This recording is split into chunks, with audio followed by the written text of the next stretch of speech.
Just like to offer a big shout out to Touchdown Digital, the sponsor of this week's video. Most people think that you need bright sunny conditions to take good quality photographs like we have here today. But unfortunately that's not correct because it all depends on your subject. So in today's video I want to show you and talk to you about why I go out with my cameras in the most adverse, severe weather possible. And the reason for that is coming up in this video. So let's go inside to the office and I'll explain to you and show you why I love photographing in adverse weather conditions. Hi and welcome back to the channel. My name's Glenn Selman, you're watching Sniper Photography. Back here in the office today. Now today's subject, as in the introduction to this video, was about shooting in adverse or severe weather conditions.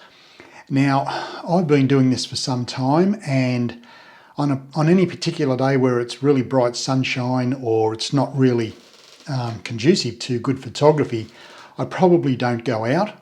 What I look for in light and weather patterns, especially the weather patterns, is overcast, cloudy, rainy, stormy conditions. Now, during this video, I'm going to show you a few images, both taken here and from overseas, and just show you why I think it's important to photograph in these sort of adverse conditions, because that's when the light is at its best. As in the introduction of this video, I was out in my backyard and you can see the sun was directly above me, and it's not really all that great for photography. You can still do it, but it all depends on the subject matter. Now, this first image I'll show you is taken here in the Blue Mountains. It was a very stormy afternoon. I knew that there was big storms rolling in through looking at the BOM and AccuWeather during the week, and I knew that storms were going to hit this area on this particular afternoon. So this first image you can see here, you can see to your left, you're looking at the storm rolling in. It's starting to evolve, and this is when you start taking photographs. In actual fact, you should start taking photographs well before this actually happens. And as you can see here, you got that bright sun that's being overshadowed by the cloud, and the storm was coming from the west, heading sort of like southwest to a degree, and it wasn't windy, but the clouds and the light were just performing brilliantly. So as I'm waiting there, I'm starting to take photographs and taking shots, and that was one of the shots that I got. And then as the storm started to happen, the light changed, and as you can see in this image here, that the storm clouds are still rolling in, and you can actually capture this on your camera. Now I had my camera set to take a shot every 15 seconds continuously without changing any settings, and that way it enabled me to grab each shot as the clouds and light change. So as you can see in there, in that shot, you can see the clouds starting to build up. They sort of like roll in over the cliff tops. Then there's this shot here. There was a break in the clouds, and you can see where that light is now coming through and hitting that rock face just before the storm hit. And when the storm did finally happen, I'll show you these images here. There it is again. It still hasn't hit us, and it was still rolling in. It was very, very close. Then the wind started, and usually that's an indication as to when the storm's going to dump a lot of rain on you. Then just before it rained on me, and it was quite severe only for about 10 minutes. And that's the key thing. You have to be ready. And yes, you're going to be out in severe weather. And I think you need to have proper clothing, proper footwear, and protection for your camera, such as a rain cover. They're very, very good, and probably a cover for your camera bag.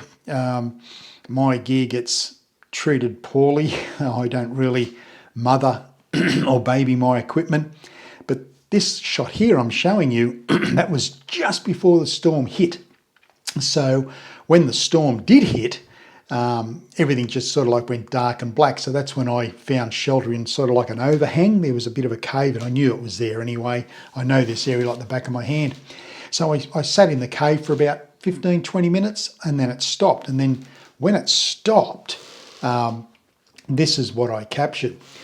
So as you can see there, the storm had finished. I'd actually moved location probably about 100 metres to my left, so because I could see where there was a break in the clouds. This is an exercise in manipulating the light and moving yourself. I can't move the sky. Can do many things, but can't do that. But by moving myself and my tripod about 100, 120 metres to the left, I was able to capture the sun's rays, I call them God's rays, hitting the face of that cliff top. And it was absolutely fantastic. I actually printed this photograph out, actually quite large. So that's what happened there. And then the storm passed, and then this image happened. And it was where the storm was starting to move. The actual storm had changed direction. And you just got to love nature, how unpredictable it is and how powerful it is and how quickly it can change. So this image here, the storm had finished, but there was still a bit of red in the sky in that afternoon, and it was starting to clear up. It was starting to go into sunset. So that was quite an experience. There it is again. I actually moved back this time, probably 300 metres along the cliff face, and took this image here.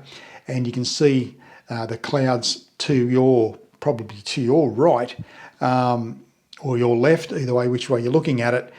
You can see it's still a bit dark in those corners, but the storm had finished, and that's what I ended up with. That is the last shot of that afternoon. It was probably an hour of absolute magnificent light, but total chaos with the weather. Now, overseas, I will show you some overseas images that I've taken in fairly severe weather. And as I said, I don't mind being out in those elements, because I think that's when you really get the weather, like severe weather, that's when you really get some good images. Now, I just recently returned from a trip to Iceland, as a lot of people know, and one of the shots that I just desperately wanted to take was this, and it is the Black Church in Iceland. It was raining that day, the clouds were there, it was cold, there was mist, there was fog, but when you look at this image with the Black Church with the white windows and the front door there, it just highlights the difference between the greys of the sky and the actual Black Church itself. Now, that was a horrendous day. That weather was so severe. My wife didn't even get out of the vehicle. It was horrendous. I had the camera on a tripod. The wind was probably blowing at, I don't know, close to 80 kilometres an hour. It was pretty severe. But I managed to take that shot. I took many, and that was the best one I could get on that day. There's another one. You can see the mist and the fog in the background behind the church, the Black Church in Iceland, one of the must-see locations. So once again, when you've got severe weather, you can take some spectacular images.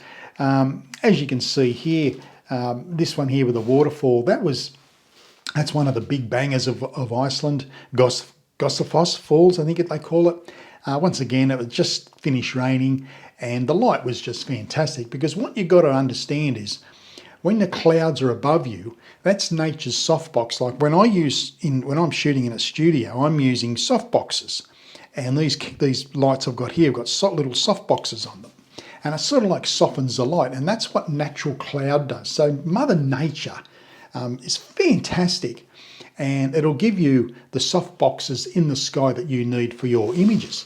So I'll keep going with these, and I'll show you just how good the light is when you're out in these conditions. Here's another one of one of these gravelly roads, one of these volcanic gravel roads in Iceland. And as you can see, once again, it was very, very overcast, and all of these shots are on a tripod because the shutter speeds were so slow. I was still shooting at 100 ISO. I didn't want to bump the ISO up, so I just reduced my shutter speed and increased the exposure time, actually.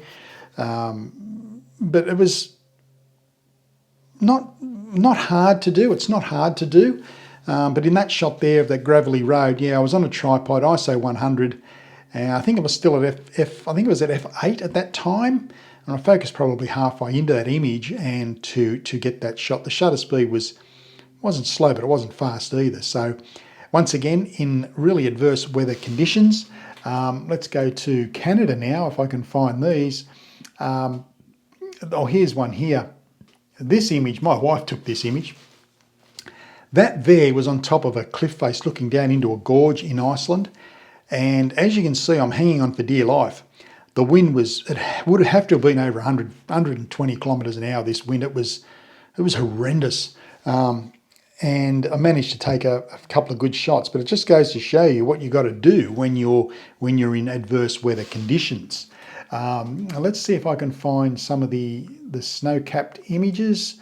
Let's have a look here. I'll try and find, yeah, here's one here.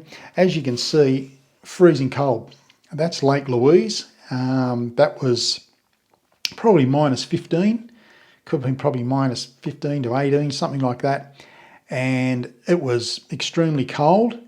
Batteries were freezing, cameras were slowing up, but I managed to get that shot, and that I actually took that shot with my wife behind me.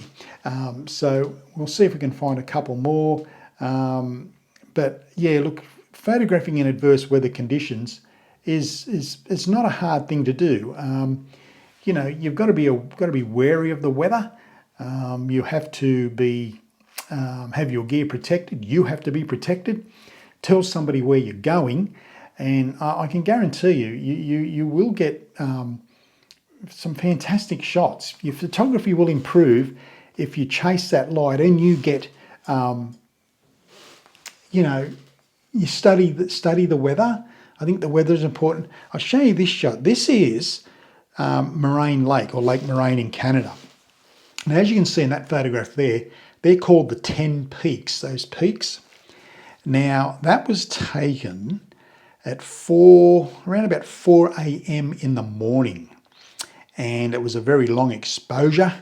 As you can see, the stars, I was going to edit them out, but I thought I'd leave it. That was 4 o'clock in the morning, completely black. Once again, so cold that was probably minus 15 again, I should imagine. It had ice on the camera bag, ice on the tripod. There was ice all over me. Just an absolute phenomenal place to photograph. And that wasn't really in winter because the lake had not frozen over. So once again, I was out in these adverse conditions: cold, windy, rain, fog, snow, sleet, mist. This is when you get your photographs. So if you're out with your camera and it starts to drizzle, don't put your camera away. Always carry a raincoat with you, even a shower cap, one of those old plastic shower caps. You can put your camera inside one of them and still work the camera and protect your gear.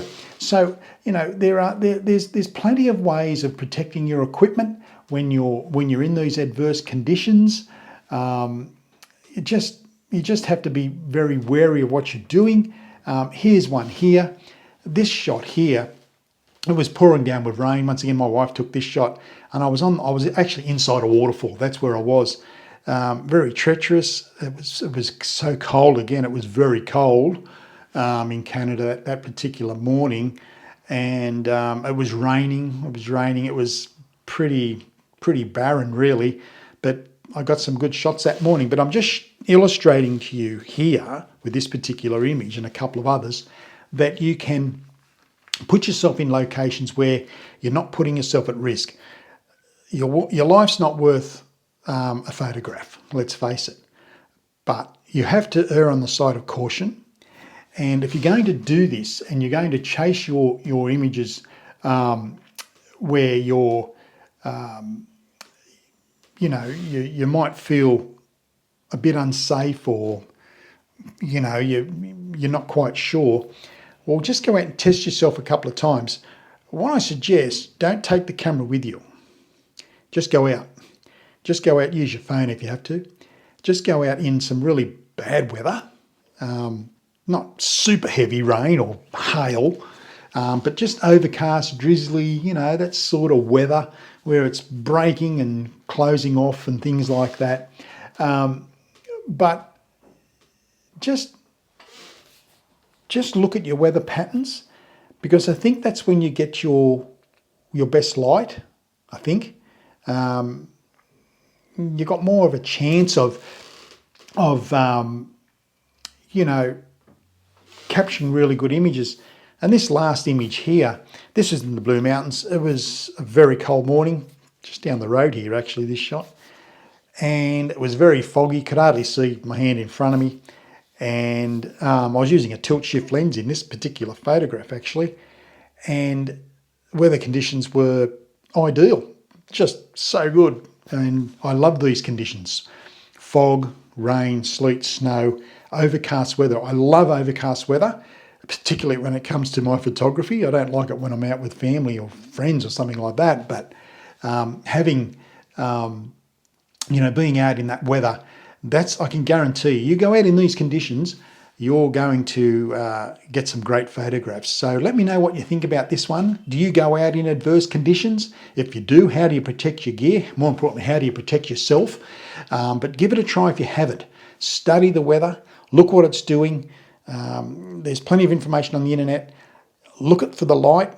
You've got to become a chaser of light. You have to make light your best friend. You have to make light your lover, your mistress, your boyfriend, girlfriend, whatever the case may be. You need to make light number one with your photography. And if you can make the light number one with your photography and sort of like bad weather number two, and you marry them together, you're going to get some really good photographs, which you'll be pleasantly surprised and happy with. So let me know what you think about this subject. Put your comments down below.